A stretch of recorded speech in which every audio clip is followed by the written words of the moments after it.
today we're going to look at 9.4. Yes, we skipped 9.3. 9.3 was some rules and stuff that you'll learn more in calculus. They're not really that important right now because I don't think you'll be able to hang on to them necessarily. But it also introduced us to direct substitution, which when we looked at the stuff on Monday where we said, oh, couldn't we, if we wanted the limit as x approaches 3, couldn't we have just substituted in 3? Well, it works for some, but not others. So for continuous functions like polynomials, those are considered to be well-behaved because you can just do direct substitution. But our question here today is what to do if direct substitution is not possible.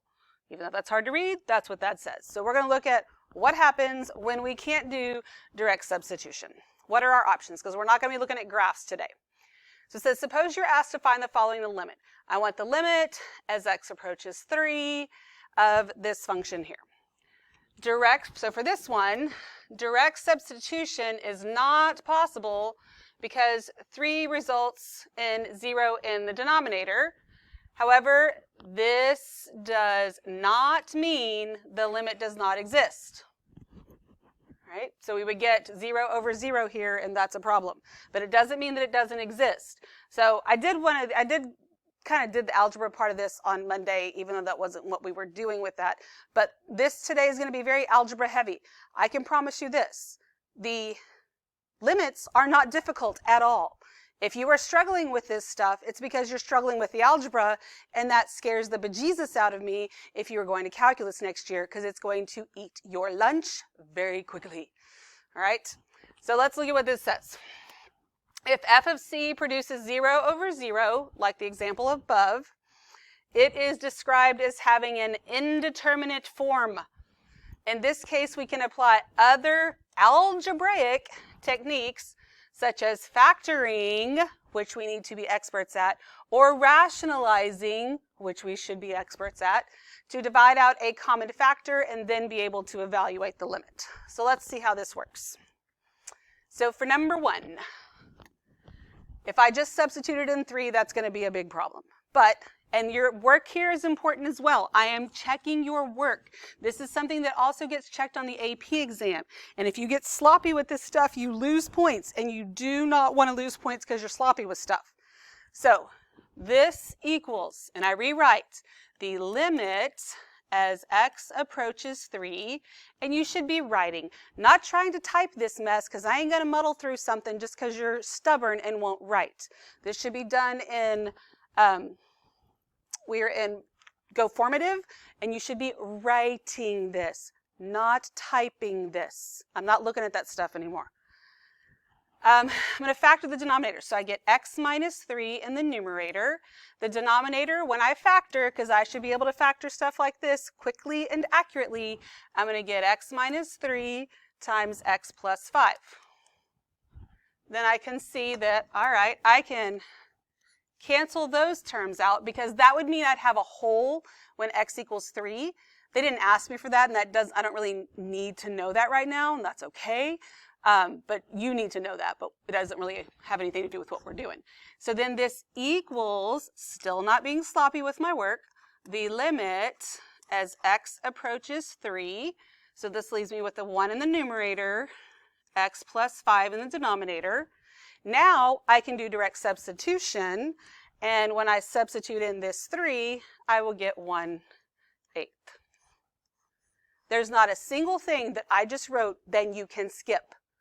All right? I'm not saying you can't ever skip steps, but this is your work. This shows your process. This has the correct notation. That is what you need to have. Let's look at number 3.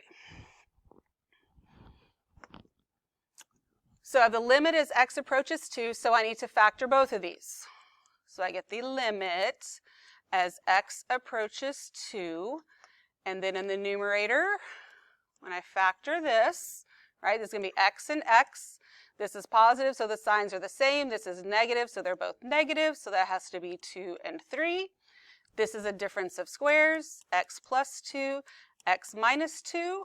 Oh, and by the way, being an expert at factoring doesn't mean that you can use some app to scan it and it tell you. Like, you have to know how to really do it with your own little brain cells. Then here, I can cancel this and this. So then that leaves me with the limit as x approaches 2 of x minus 3 over x plus 2. Now I can do direct substitution. I substitute in a 2, and I'm going to get a negative 1. And in the denominator, I get 4. My answer is 1/4. I'm sorry, negative 1/4. Notice that I have the limit as x approaches 2 of all of this. And again, equals, equals, equals. There's no limit right here because I have now evaluated this limit, and this is my answer all by itself. That's the way that works. Alrighty, let's look at number 4. Alrighty, so number 4, I've got a cubic in the numerator and a quadratic in the denominator. So it's going to equal the limit as x approaches negative 4 of, so my denominator is pretty easy. I can just factor out a 2x and be left with x plus 4. My numerator, however, it's going to take some grouping.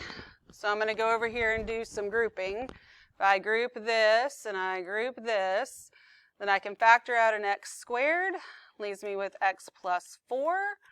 And then factor out a negative 1, leaves me with x plus 4. So that gives me x squared minus 1 times x plus 4. Then I can factor some more, but I can do that as I put that back in because this is a difference of squares. So I have x plus 1 times x minus 1 times x plus 4. Right? And I showed what I did right here. Nobody's going to be able to jump to right here without scanning it on an app, and I don't want to see that mess. Because those of you that have been doing that all year, you're going to be in a world of hurt.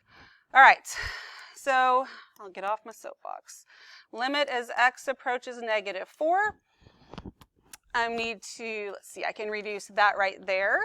So that leaves me with x plus 1 times x minus 1 all over 2x. So when I substitute in negative 4, that'll give me negative 3 times negative 5 over negative 8. And that will give me negative 15/8. All right. So let's look at number 5.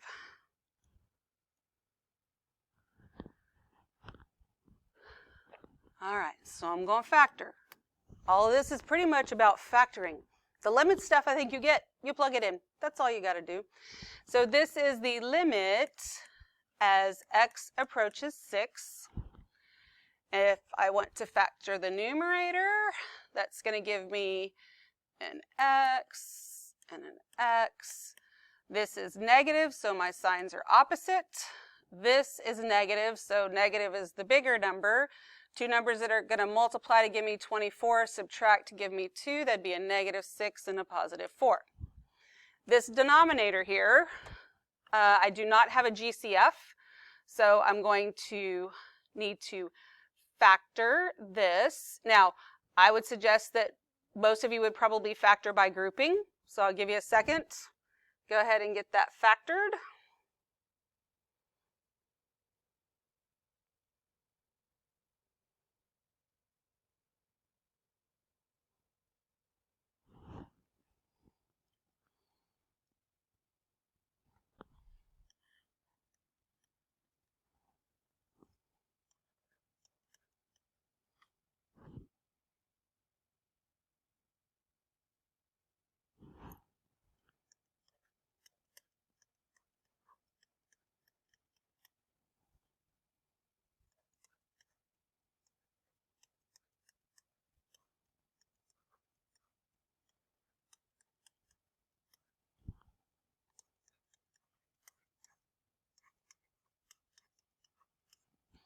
So I get x minus 6 times 3x minus 2. And if you just waited for me to factor that, shame on you. Then I can reduce this. This gives me the limit as approaches 6 of x plus 4 over 3x minus 2. So now that I have that reduced, I can do my direct substitution. So the limit as x approaches 6 of x plus 4 over 3x minus 2. That's going to give me 10 over 16, which reduces to 5/8.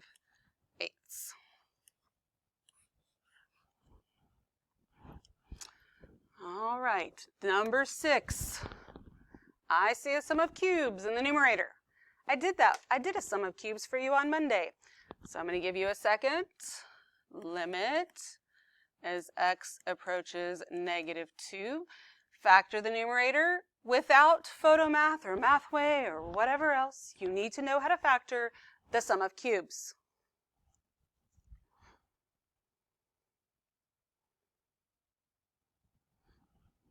Okay, so finish it up. Should come pretty easily to you. Have to be able to do these things.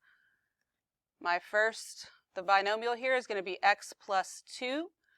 My sign rules for sum and difference is SOAP. Same, opposite, always positive. This is x squared. This is 2x. This is 4. Then I factor the denominator, which I should be a whiz at as well. This is going to be x and x. This is positive, so the signs are the same. This is positive, so they're both positive. That would make this 2 and 10. These cancel out.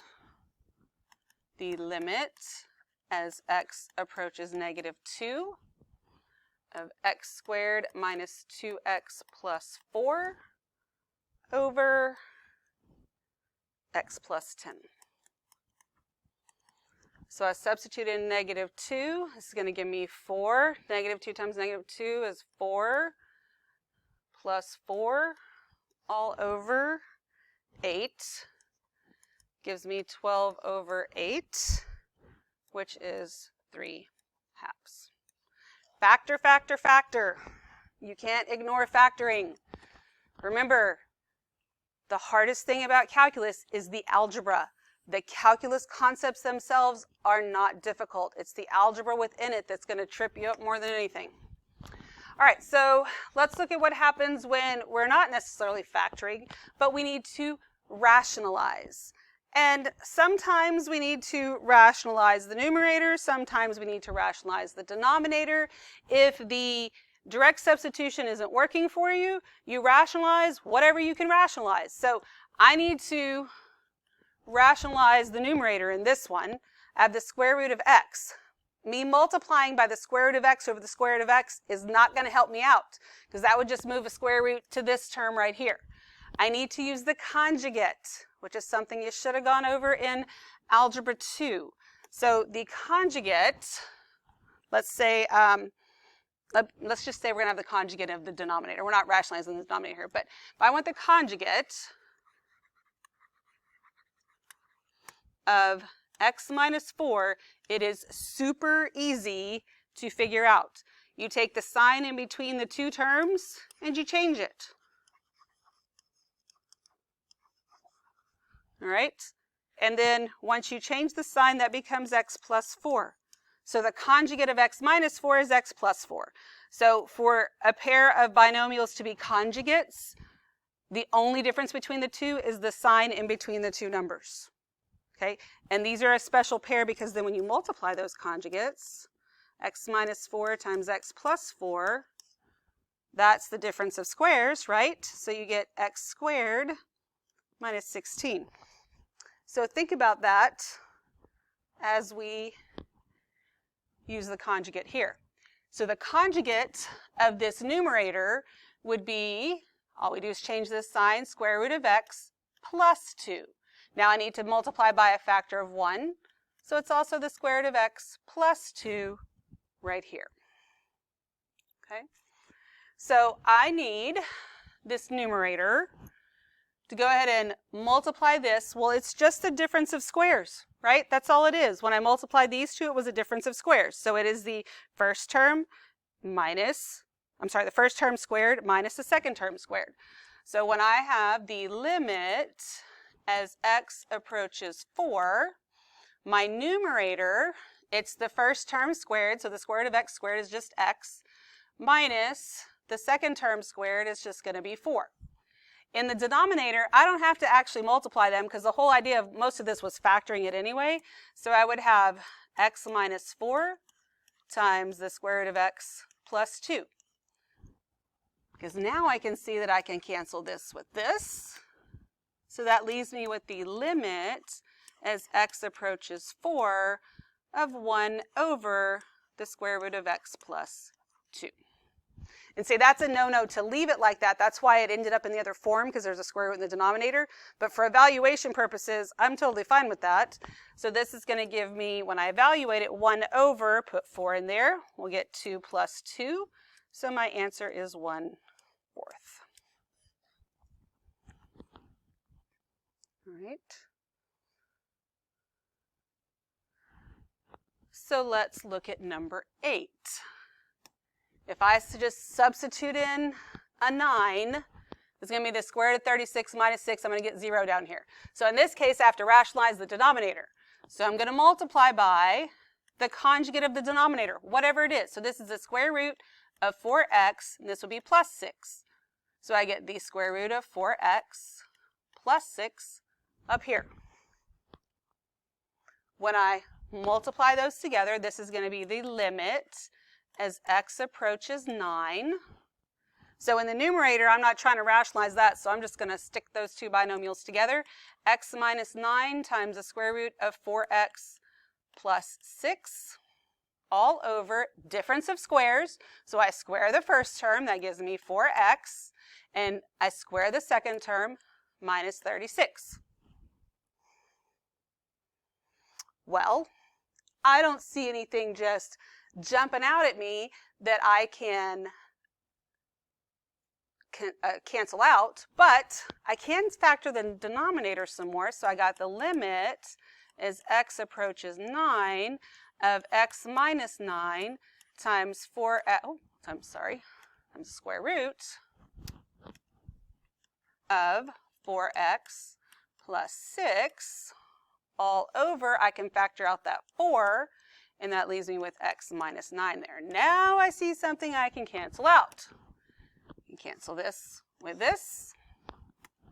So that leaves me with the limit as x approaches 9 of square root of 4x plus 6 all over 4. So can I cancel these 4's out right here? What do you think? Heck no. No, no, no. All right, so then at this point, I'm just going to evaluate.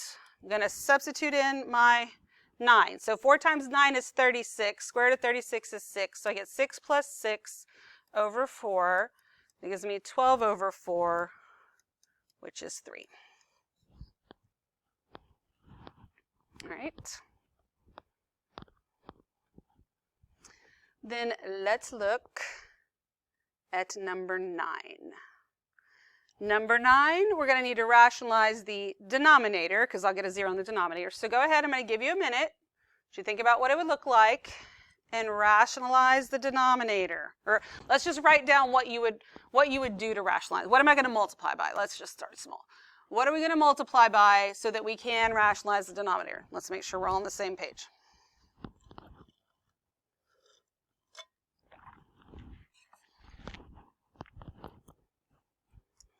I need the conjugate, so all I do is change this. So this would be the square root of x. This is still plus 1 because this is the sign that I would change. Then this will be plus 1. So that means this has to be the square root of x plus 1 plus 1. Okay. And the numerator, just stick them together with correct parentheses. And the denominator, go ahead and figure out what you'd have after the difference of squares. Write down what you think it is. Don't wait for me.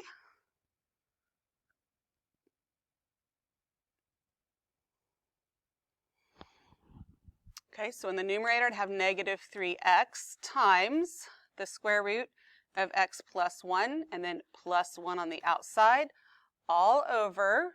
All right, so difference of squares. I square the first term. When I square this, that'll just give me x plus 1, minus, I square the second term, that's 1. All right, well, the plus 1 minus 1, those zero out, and then I can reduce this x with this x. So that just leaves me with the limit as x approaches 0 of -3 times the square root of x plus 1 plus 1. So now that I have rationalized and simplified, I can substitute in my 0. So this is going to give me -3 times, that's going to be 0 plus 1, which is 1. Square root of that's 1, plus 1 is 2. So then my answer is just a -6.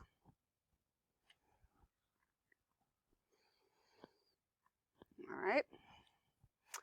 Write down what you would use to simplify number 10. We're going to have to rationalize the denominator, so what are we multiplying by? Write it down on your own.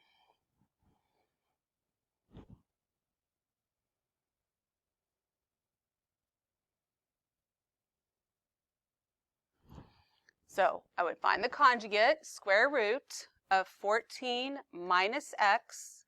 Then this would be plus 4. So that means in the numerator, I need the square root of 14 minus x plus 4. So this is the limit as x approaches -2. In the numerator, I'm just going to put the two binomials together with some parentheses. So I get x plus 2 times square root of 14 minus x plus 4 on the outside of that. Difference of squares. So I square this first term and I get the square root. No, I don't, because the square root's gone. Sorry. I get 14 minus x minus, I square the second term, which is 16. Okay.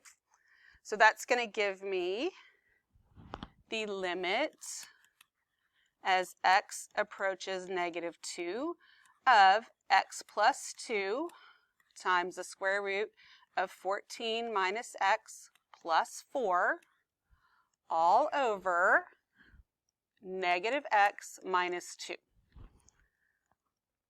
All right, so I need something that I could simplify.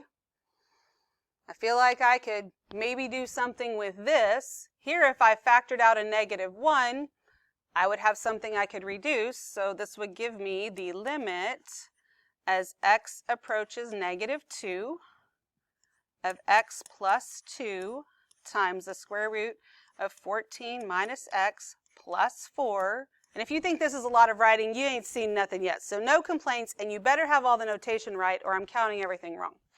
Factor out this -1 and I'm going to get x plus 2.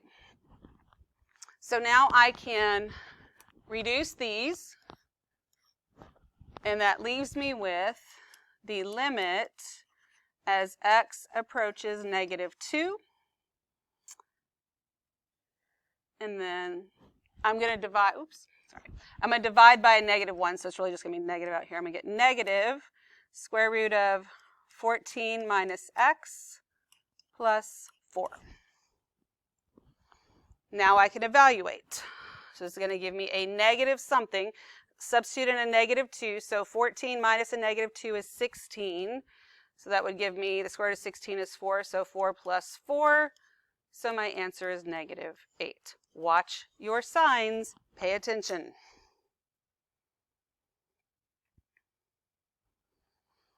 Okay, last one. If I just substitute in a -3, I'm going to get 0 in the denominator, so I need to rationalize. In this case, we are rationalizing the numerator. So let's see what that looks like. Write down what you think we're going to multiply by to rationalize. Use the conjugate. All you change is this sign right here. So this is the square root of 2x plus 15 minus x. So that has to be the same on the denominator. So this is a value of 1.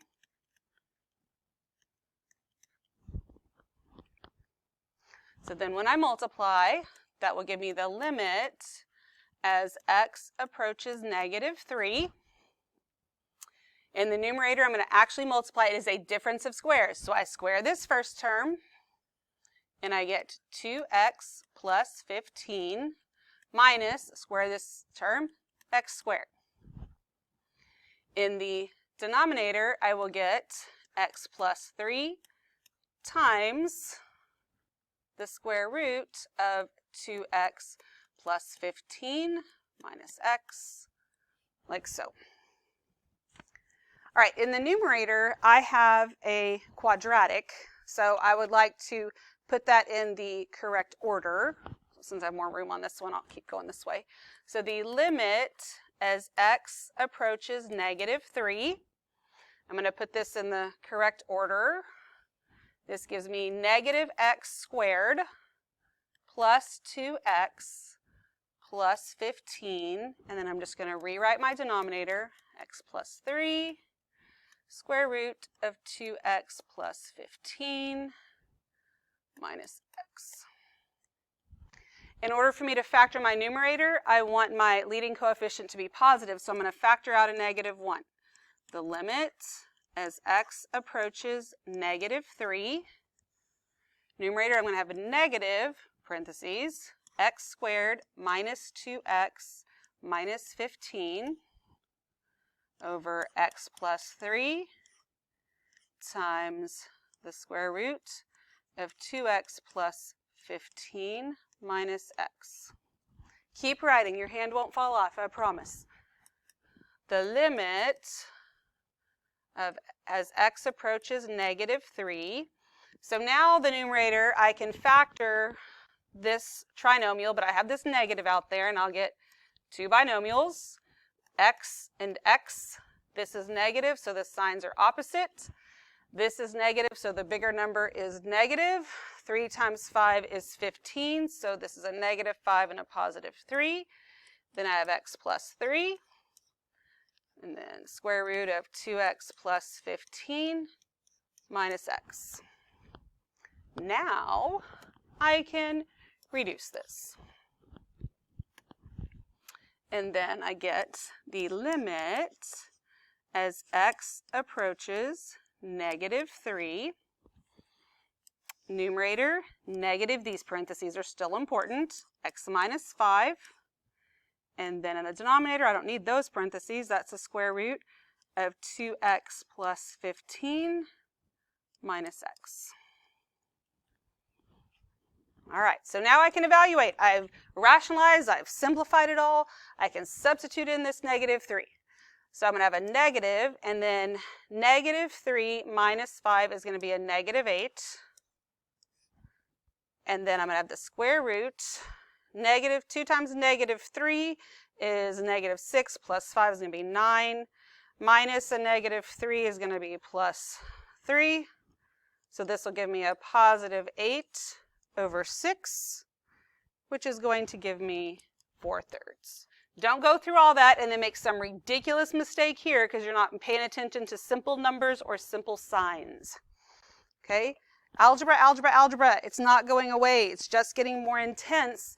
And the concept of a limit's pretty simple. You substitute it in this case, but you got to get through the algebra to get there. All right? So I want to see your work. I'm going to check your work. Your assignment is in Go Formative. So get started and do your best.